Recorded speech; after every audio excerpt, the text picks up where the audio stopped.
What are the jobs that will disappear first? So some of the jobs which are white collar jobs and repetitive, where it is call center, or it is working as an assistant, or it is analysis, because the level of intelligence we are seeing with GPT is, or some of these models is very very high.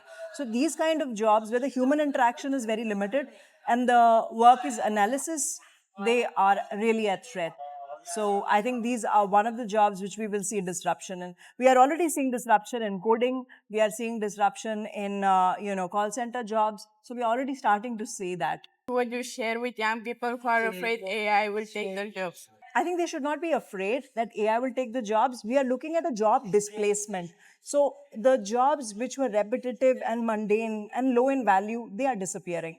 But there are a lot of jobs and a lot of creativity. We are in such a wonderful time that if you can imagine a thing and you can solve a problem, and we have many of them on the planet, like we have so many problems to be solved. You don't need to know coding, or you don't need to know all your analysis. You can just build what you want. Like I am seeing, we had some girls from Africa, and they wanted to build like hair care products for themselves. They literally vibe coded the app. And it was so wonderful to see that. They said, we have a challenge when we go out and look for products which are not suitable for our hair, and a lot of them suffer from that.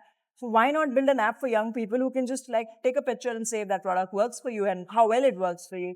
So I think these kind of ideas, which you couldn't implement earlier unless you had like a technical founder, they are possible now. So just dream big. I mean, you are only limited by your own imagination. You're not constrained right now with, things like compute, or the fact that you can't or you don't have access to knowledge or models which are not intelligent. So I don't think they should be worried.